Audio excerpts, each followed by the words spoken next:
IAS, IPS, IFS போன்ற குடிமைப் பணி தேர்வுகள், அதாவது சிவில் சர்வீஸ் எக்ஸாமினேஷனை யூனியன் பப்ளிக் சர்வீஸ் கமிஷன் நடத்துது. இந்த ஆண்டு 979 போஸ்ட் காலியாக இருந்ததாக யூபிஎஸ்சி அறிவித்தது. இதற்கான முதன்மை கட்ட தேர்வு இது 3 கட்டமாக நடக்குது. இதில் முதல் கட்ட தேர்வான ப்ரிலிம்ஸ் எக்ஸாமினேஷன் கடந்த மே மாதம் 25ஆம் தேதி நாடு முழுவதும் 79 மையங்கள் நடந்தது.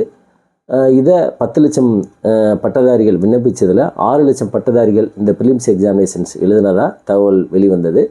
தமிழ்நாட்டை பொறுத்த மட்டும் 24,000 பேர் இந்த ப்ரிலிம்ஸ் எக்ஸாமினேஷன்ஸை எழுதினதாக செய்திகள் வந்தன. இந்நிலையில் கடந்த மே மாதம் 25ஆம் தேதி நடந்த தேர்வுக்கான இந்த ப்ரிலிம்ஸ் ரிசல்ட்டை நேற்று இரவு யூபிஎஸ்சி வெளியிட்டுள்ளது. அதாவது வெறும் 16 நாட்களிலே இந்த ப்ரிலிம்ஸுக்கான ரிசல்ட்டை வெளியிட்டது குறிப்பிடத்தக்கது.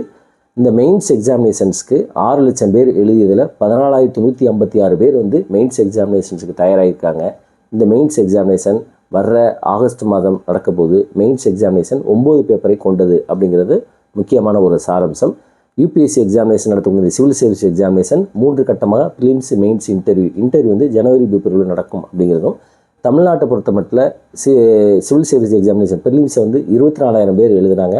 அதில் இப்போ மெயின்ஸுக்கு 723 பேர் தேர்ச்சி பெற்றிருக்காங்க அப்படிங்கிற செய்தியை பார்க்க முடியுது. தேர்ச்சி பெற்ற அனைவருக்கும் வாழ்த்துக்கள். இந்த மாதிரி வீடியோக்களை நம்ம தெரிஞ்சுக்கிறதுக்கு நம்ம சேனலை சப்ஸ்கிரைப் பண்ணிக்கோங்க. நன்றி.